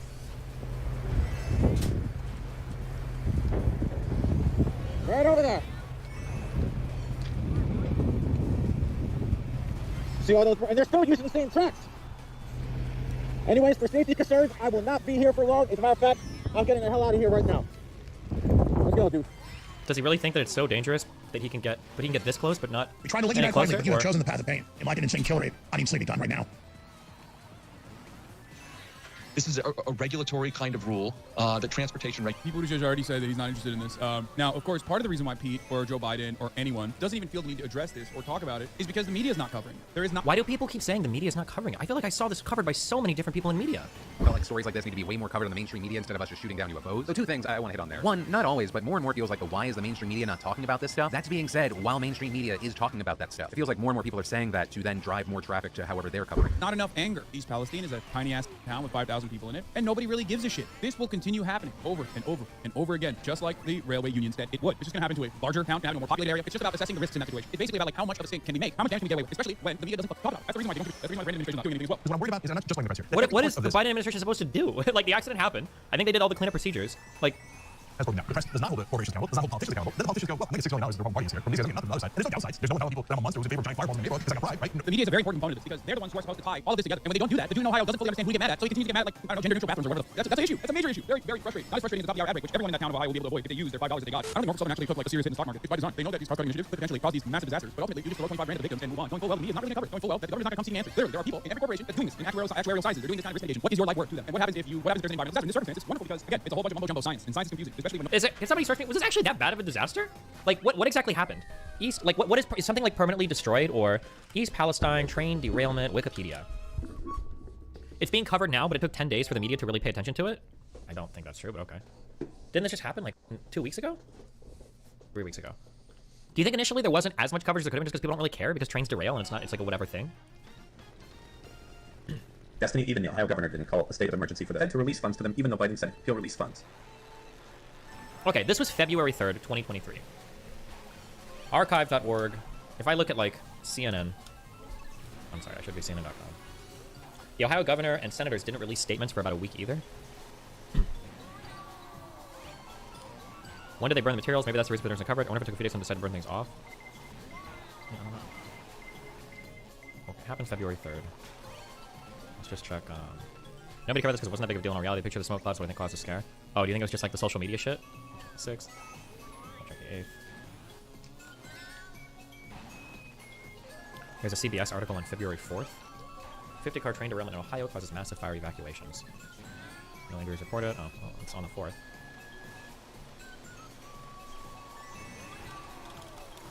Nothing on CNN's page on the 4th, I think.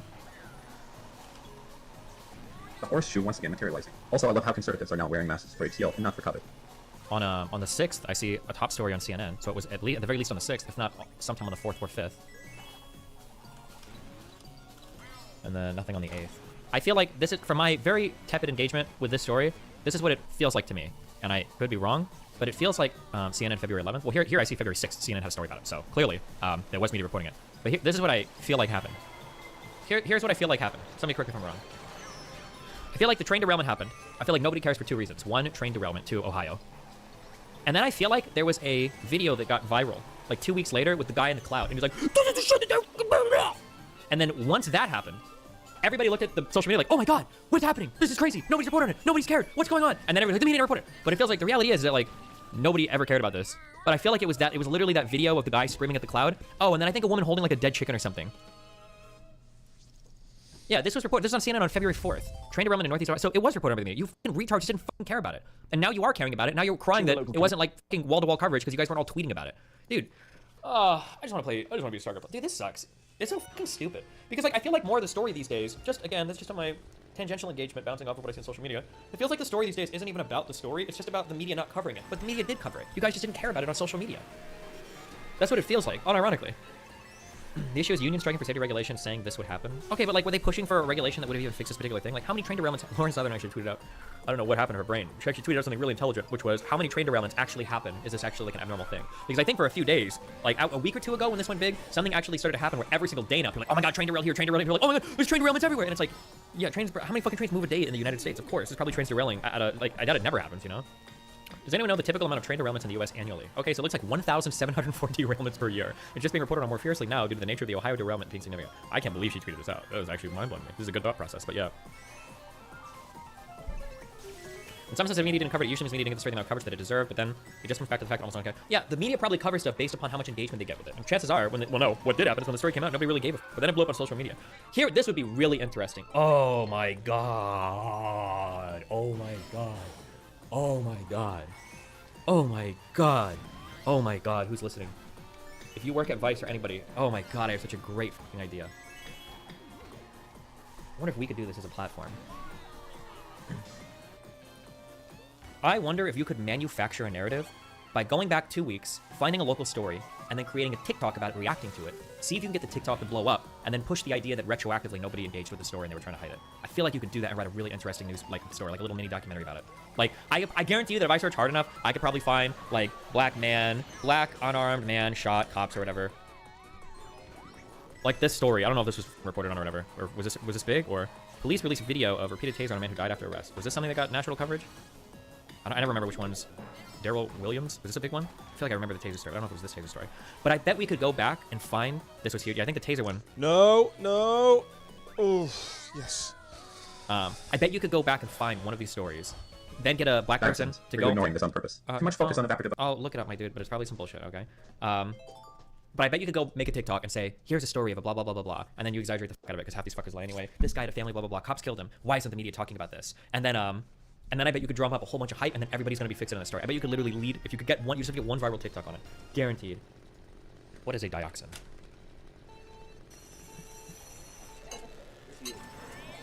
Governor DeWine, EPA director, drink tap water at home in East Palestine.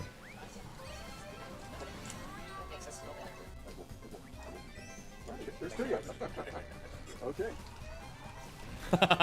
It reminds me of where's one where Wilson tries to see if House is on, like, methadone or something, I think? And House drinks the alcohol and he's like, I'm fine. And then he goes outside and he's like throwing up like 5 seconds later. Dioxins are called persistent... Are you eating this one hand or two hand? I'm two-handing your mom. I don't care about the house one. Dioxins are called persistent organic pollutants, POPs. And they take a long time to break down once they're in the environment. Dioxins are highly toxic, could cause cancer, reproductive development problems, damage immune system, dioxins around the world environment, accumulated food chains, transfer in the fatty tissue of animals, more than 90% of human exposures. Estimated by EPA to be through the intake of animal fats, mainly meat, dairy, products, fish, and shellfish. Dioxins, East Palestine train. What are dioxins into the Ohio train crash, released into the air? Tyler getting 3 while Destiny picking 2 is like Tyler is a god gamer at League, while Destiny is still talking about starting a media company and not doing shit. join some of the town's residents and environmentalists from the U.S. He's looked at the dioxins and potential harms. Highly toxic. Dioxins refer to a group of toxic chemical compounds that persist in the environment for a long time. Residents near the fire could have been exposed to accidentally to skin or breathing the lungs. Skin exposure to high concentrations of chloracne and intense skin inflammation. The main pathway that dioxin gets into the body is not burning, so meat, dairy, fish, blah, blah, blah. That's why it's photos of this now. Does burning vinyl chloride create dioxins? Linda Birnbaum, a leading dioxins researcher, toxicologist, and former director of the National Institute for Environmental Sciences, said the burning vinyl chloride does create dioxins. Other experts agree dioxins could have created them. The tremendous black fumes in East Mountain the combustion process left lots of complex carbon compounds behind, says Murray McBride, a Cornell University Sterling Crop scientist. McBride said it would be hard to say for sure what these compounds were released. But testing is done with train cars derailed, which is like the residents, blah, blah, blah, that's the environment. Okay, so are they doing testing for it? Is there any proof or evidence that there's like a significant amount of dioxins that have been released so far? Or is there a reason we're not testing for it? Or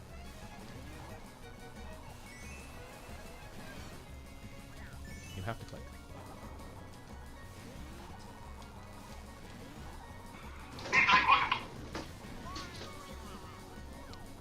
Finally!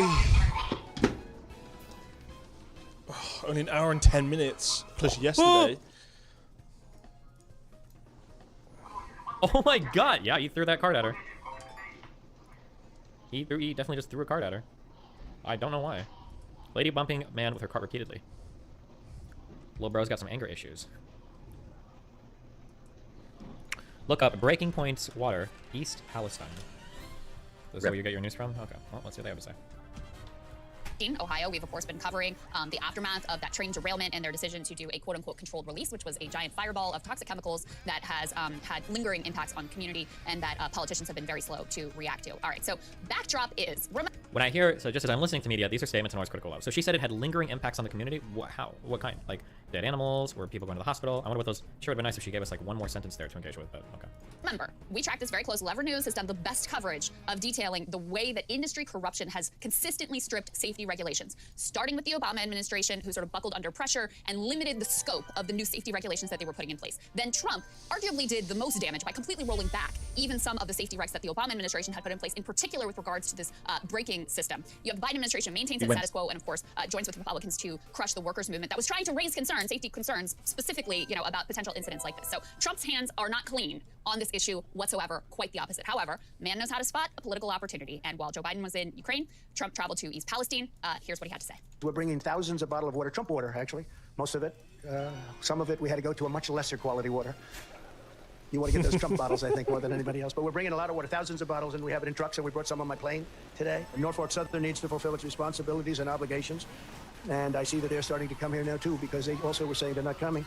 But it means that the affected communities beyond the borders of East Palestine are going to be taken care of, and they've said so, and they've said it loud and clear, and I think they probably mean it. I sincerely hope that when your representatives and all of the politicians get here, including Biden, they get back from touring Ukraine, that he's got some money left over. Biden and FEMA said they would not send federal aid to East Palestine under any circumstance. They're not going to send aid. I thought that was a strange statement because...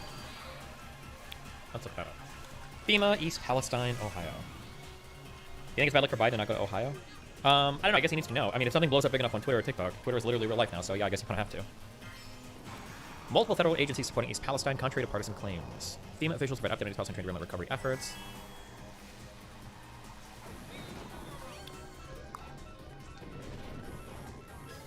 In 3 hours, when the Norfolk Southern reported a train derailment in Ohio, the U.S. EPA was on the scene. EPA is one of several agencies that responded to the accident, which 11th freight car, blah, blah, blah.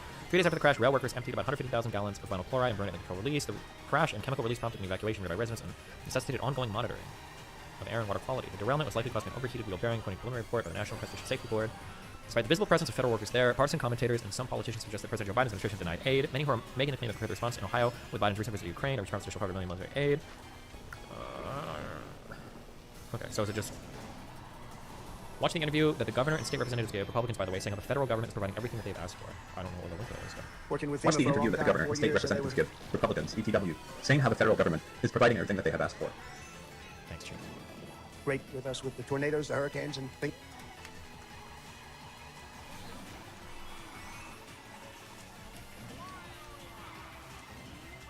Anything new? I have not called him back. After the local president called me and said, anything new? I have not called him back. After that conversation, I will not hesitate to do that. If we're seeing a problem or anything, but I'm not seeing it. The local president called me and said... Okay, so these are just lies. Okay. I mean, it's Trump, so of course, but okay. FEMA declined since they do tornadoes and hurricanes and left it for the EPA, CDC, and another agency, then FEMA came through later. Okay. things like this. What's your specialty today? How are you today? Nice to meet you. Hello, everybody. That's a nice, beautiful looking group of babies. So I know this menu better than you do. Okay? I probably know it better than anybody in here. We're going to take care of the fire department. Okay. We're going to take care of the police department. So that last piece there was him at McDonald's for those For those just listening, which is He's like I know the McDonald's menu better than we could ever Probably true, about it. actually. Yeah. Given how But- much the man loves McDonald's. You know, and there's a lot to say about this, actually. First of all, clearly his political instincts still on point. Democrats handed him an absolute layup. There's such morons. Pete. But they gave him a layup because of people like you, right? That's the problem. The layup didn't come because Trump did anything good or because he's got good political instincts or whatever else. They gave him a layup because people like you said he gave him a layup. Like, Not going there yet. Biden not going there yet. I mean, opening up this space to make that talking point of, hey, he's in Ukraine, we're here, and I hope they still have some money for you guys when they get back. Brutal. And then the other piece is a media story, which is, he wouldn't be able to get away with going there and pretending like, oh, this has nothing to do with me, and I'm just here to try to help. If the media had done their job of explaining that backstory of corruption and how his hands are very dirty in terms of caving to industry pressure, but since they don't do that, he can just ride in like a hero and distribute his Trump bottles of water. Look, Trump is back. I mean, I can feel it. I can sense it. I haven't seen. He's fun again in a way. The McDonald's, and look, I'm not saying this gives me pleasure to say this. My whole monologue is really about his own record with respect to foreign policy. All I'm saying is, pure politically, for him to waltz into a town clearly neglected, force the media to cover it. It's just like exactly what he did with Flint in 2016. You remember that, Trump? And he actually won Flint, if you'll recall. There's that good documentary about the Flint Police Department and how they also so much supported him in 2016, and it caused like a big political stir at the time. And then the deadliest talking point of all: he's in Ukraine. I'm over here. I hope he has some money that is left over for you. And the moment actually while the Biden speech was happening, I texted them while I was abroad, and I was like, hey, immediately what popped in my head: Kyiv before East Palestine. And then Secretary Buttigieg is visiting today after Donald Trump. What is the guy doing? I remain, it's like, how can you possibly have not immediately gotten on a plane? this is why I get more and more irritated and I fight back so often now when people are like, oh, bro, like, it's just Twitter, it's not real life. It's like, Twitter is real life. Like, real life is having to follow Twitter's lead. Like, that's how important social media is dictating our media environment now.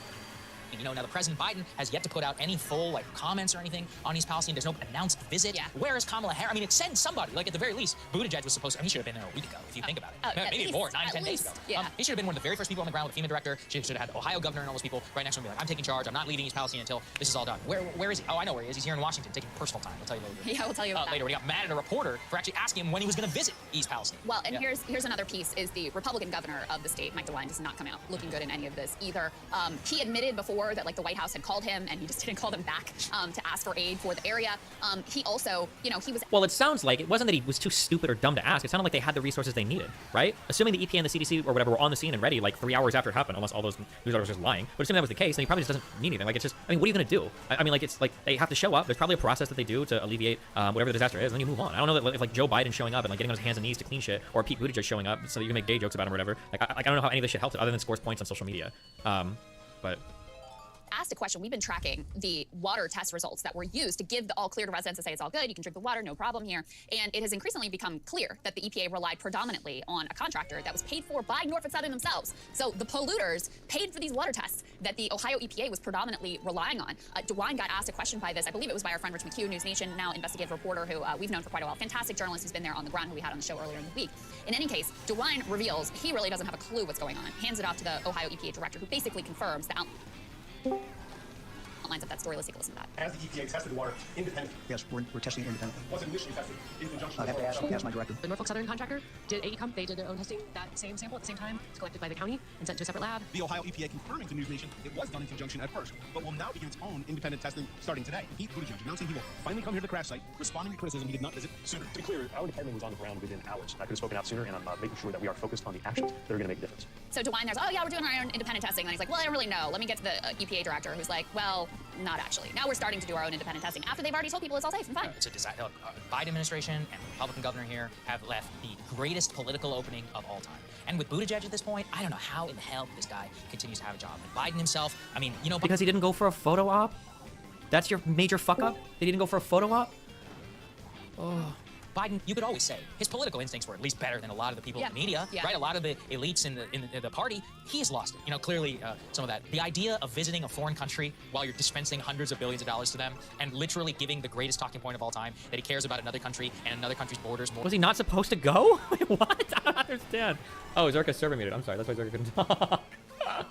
Okay, I'm watching. That's all you're going to hear from the Republican Party. And why shouldn't you? Because now it's creating the political pressure on the Biden administration where they feel on the back foot. And clearly the Democrats, they know they screwed up now at this point. The National Democratic Party is silent, but they're looking at this, and it is a total 2016 replay. I really think Trump, I tweeted this earlier today, Trump's power levels are higher than I've seen in years. He hasn't been talking about stop the steal on Twitter. It's honestly pretty funny.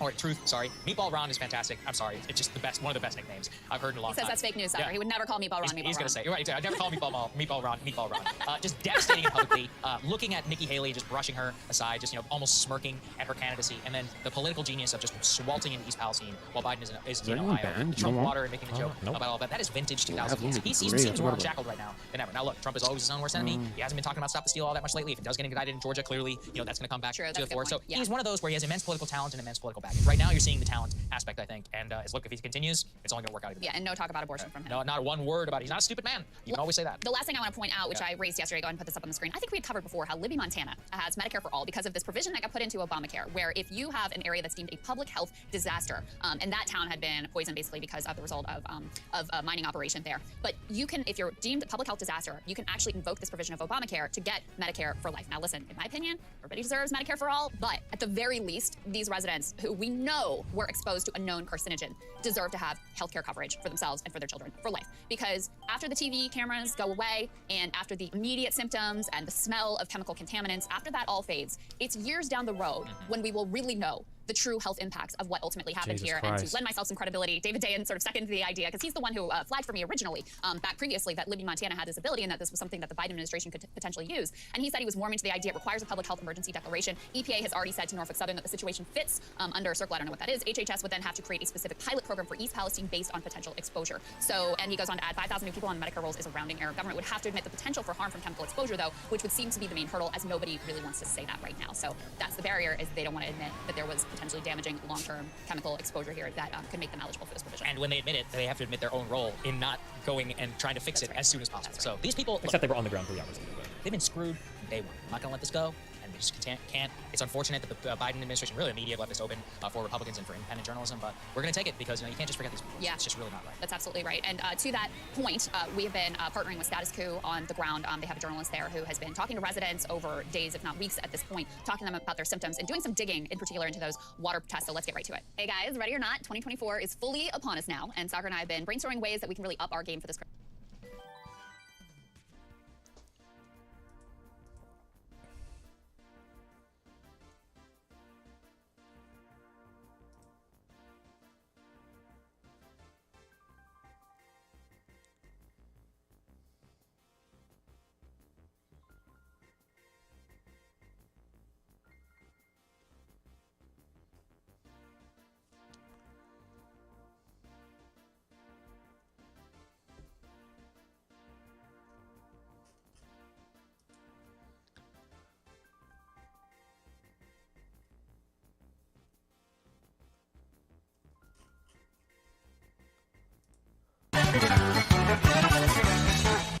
Are you stupid, eh? Are you stupid?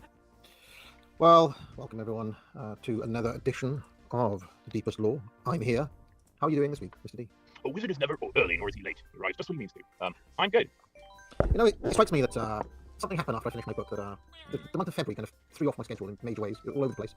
So the month of March is going to be when I put the show back on the road properly. Deepest Law, Cigar Stream, the whole lot. We're going to get back to my January plans, and this stream is going to be the start of it. How do you feel about that? Make AA great again. Yeah. Yeah, exactly.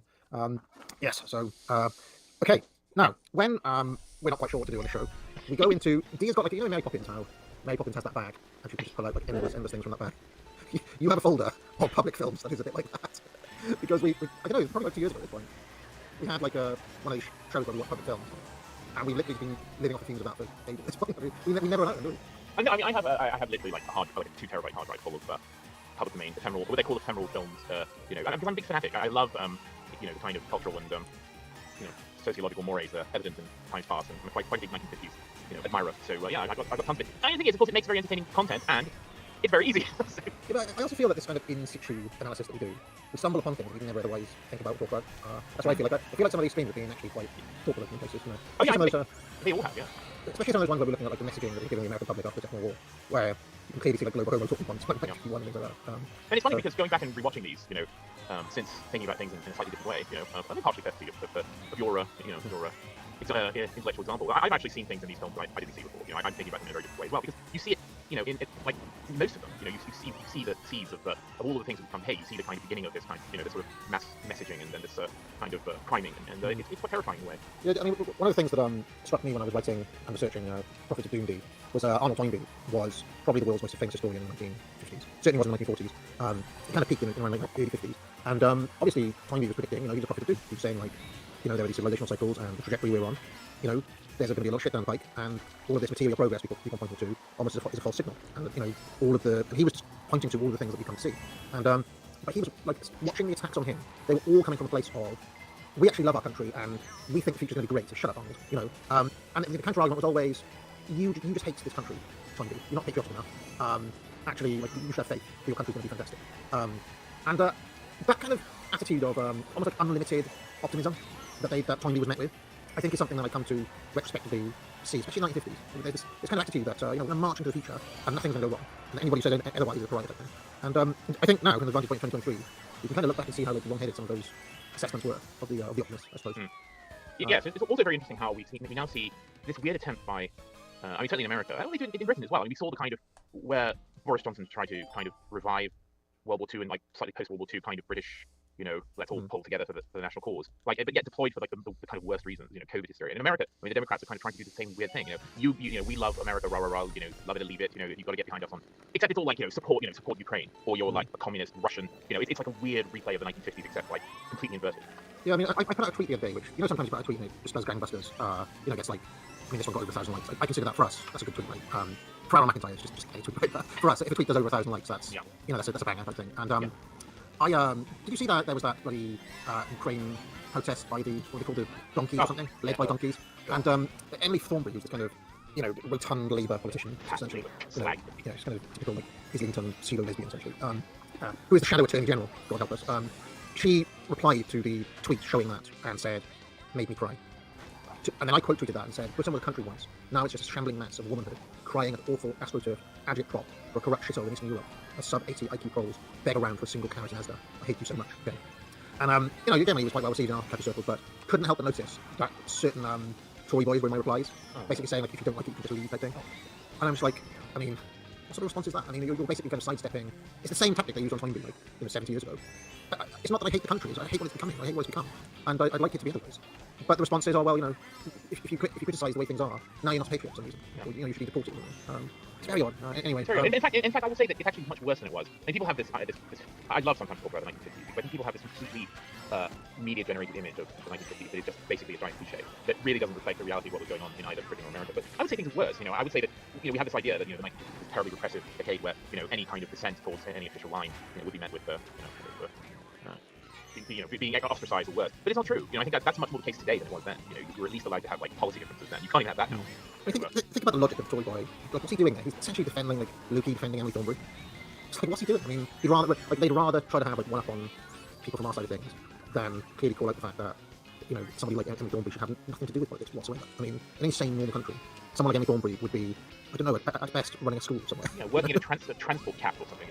So, cooking eggs. That's what anyway, just before we get going here, I'll remind people they need to pay the bills, so please do buy courses at the Academic Agency, especially the Trivium or the Mega Bundle. They're the best ones to get. But other courses are available. At some point when my kind of post book haze lulled, I've been in a kind of dream world for the past month. But anyway, when I wake up again, I might do a literature course.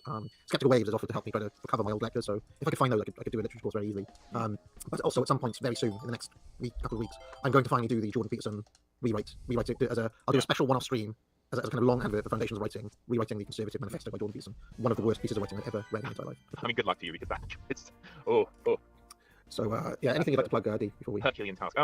No, not really. I don't think I'm doing anything. Spaces? Yeah, you can check out. I do these Twitter Spaces occasionally. Maybe we'll do one. Who knows? So look for that on Twitter. Also, if people, I actually did a stream with Red Hawk on last Thursday. So if you want to go to Red Hawk's channel, and it was bad the stream I did with Red Hawk to make last week. It certainly was, because of course I was on it. But yeah, it was good, and I like Red Hawk, and he's an interesting chap, and more handsome than I thought he would be, by the way. Never seen him before, but yeah. With respect to Ryan, I mean, objectively speaking, he was not well received. I'll just say that by the crowd, which can be a bit rough if you've never been on the channel before. But going into the stream, he was worried about his fans behaving. I was quietly thinking, yeah, you don't know what you're Anyway, let us. I tell you what, though, there were some weird defenders of that stream. Like Ian Duke came in saying, "Oh, I thought this was a great guest and a great stream." Yeah. Charlie liked it. Yeah, but Charlie is. Yeah, I mean, Charlie liked it because what would I say? Big Spurg energy. Yeah. I will say that. Do you remember we did a stream once ranking the first 75 cigar streams over on EA Gold? At some point, I want to do ranking streams of all the Deeper Stores and all the cigar streams, where we put them in, S tier, A tier. I want to do that at some point on EA Gold when I get a chance. That's fun. Yeah, I mean, we'll never do it because we never. We have to do it anyway. I'm trying to use EA Gold a bit more now that I've got time again. Until something comes along to goal my time again. Yeah, you've got the women thing. You've got the. Yeah, the Who Do You Do will finish, and then there'll be like a 2-month gap where I can use that space for something else. Okay. Maybe we can finish those Ashes commentaries. Yeah, indeed. Anyway, shall we get a start, B, with videos? Oh, that's right. Videos. Yes, we're not just here to idly chatter. We're watching. The first one is called Buying Food. Do we want us there, or should we just get rid of us? I don't think we need us, do we?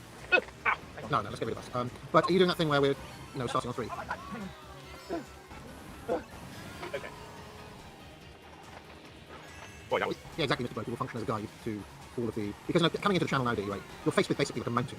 It's like, remember when Mark said he thought Bob Dylan was black, right? No, I know. I didn't... Mark, no. So uncultured. He thought that Bob Dylan was black.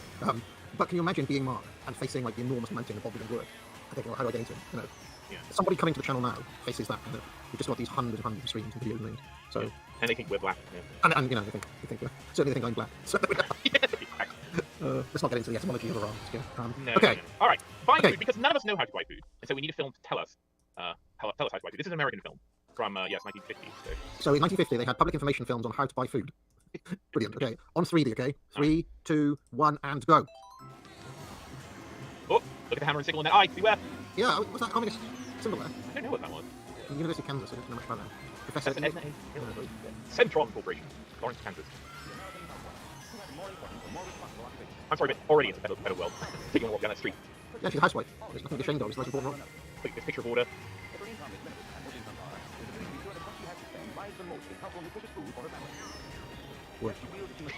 Sorry. I'm trying to recognize any trigger. Where's the Campbell's soup? One of the first things you can do is just what this young lady is doing. Shopping from a grocery list. Using the list tends to eliminate so-called impulse buying, which is a great waster of housewives' funds. What is impulse buying? So that's their tip, is it? Make a shopping list. Henry. Anything that looks good today. Henry's been working hard all day and he's hungry. What's more, he's hungry for something different, getting tired of the same old things all the time. That's it. That's what he's hungry for, oysters. So Henry takes not 1, not 2, but 3 pints of oysters. Although he feels right now he could eat all of them by himself. Base. 3. His wives don't often eat cake. Neither of them care much for it. But tonight, Henry's really hungry. It's an extremely young Robert Duvall. Would. I know from side, it's a bit Robert Duvall. Yeah, I like that shop from low. Very What's this? Henry's never seen anything like this before. It's sweet. Looks good, so I seem to recall, by the way, Robert Duvall trivia, his first role was in... He played the character Boo Radley, like Leaving to Kill a Mockingbird. But how is impulse buying wasted? Oh, okay. When Henry finished that evening, he was sure he wouldn't be able to eat another oyster for a long, long time. And almost 2 of the 3 pints that Henry bought will have to be thrown away. 3 pints of oysters. Neither Henry nor his wife cared for the new vegetables. Most of what he bought will go away. So they didn't like Swedes. And he was tired of the cake long before it was eaten. Oh, what? no. What are you doing, woman? Why don't you just freeze the oysters? The hard way. Oh. I like the. Also, I like the bowling. Did you see the bowling pin? Salt and pepper shaker. Yeah. Here are 2 different sized cans of the same product. Can I just say something to you, right? Yesterday I was in a theme park and I watched this Eastern European woman cuss out her British husband right in front of everybody. All he had done, his transgression was just, he didn't want to go on the right at the end of the day. This dude forced and ate 3 pints of oysters and felt sick, and his wife just kind of tended to him. She didn't like cuss him out or shout at him or... Look at it. Look at all these children. Can you imagine? But if the family is small, the small can may be the better buy, since part of the large can would probably have been wasted. The right answer depends upon the requirements of the purchaser. I do have to wonder about the target audience, who is stupid enough to not know this stuff. I would suppose these are the children. I would think they would look like school children. Oh, makes sense. Some people may not be able to solve. It's wise to be sure the food is People well chat for like now hungry for oysters. Pints of oysters. To be fair, I always like oysters. Obviously, highly perishable foods are not suitable for quantity buying because they spoil too quickly. When buying canned goods, be sure to read the label. Okay. The information on the label is much more reliable than the flowery language of the person. Some labels are of the descriptive type, as you see here, giving the buyer some description of what is to be found in the can. Okay. Pineapple. Yeah, good. Other labels carry a letter grade, which indicates the characteristics of the content. The meanings of the letters vary with the type of food. Okay. Grade C. Grade A indicates the fancier product. All right. Okay. Why do you ever put that on? Well, they don't have them anymore. They don't. Yeah, they got rid. You don't ever say C like grade C, grade B in America anymore. But they've changed it to like A and AA and AAA because they want them all to sound good. It's also difficult to tell when it's in black and white and covered with scratches. I mean, there is an unofficial version of this instantly where it's just like, taste the different range, guess with stripey. You kind of know what the grade A and B and C is. What are these eggs? Oh no, they're peaches. Great peaches. Alright. Size and small importance. That's how you use the pictures, okay? So we've now learned to look at the labels.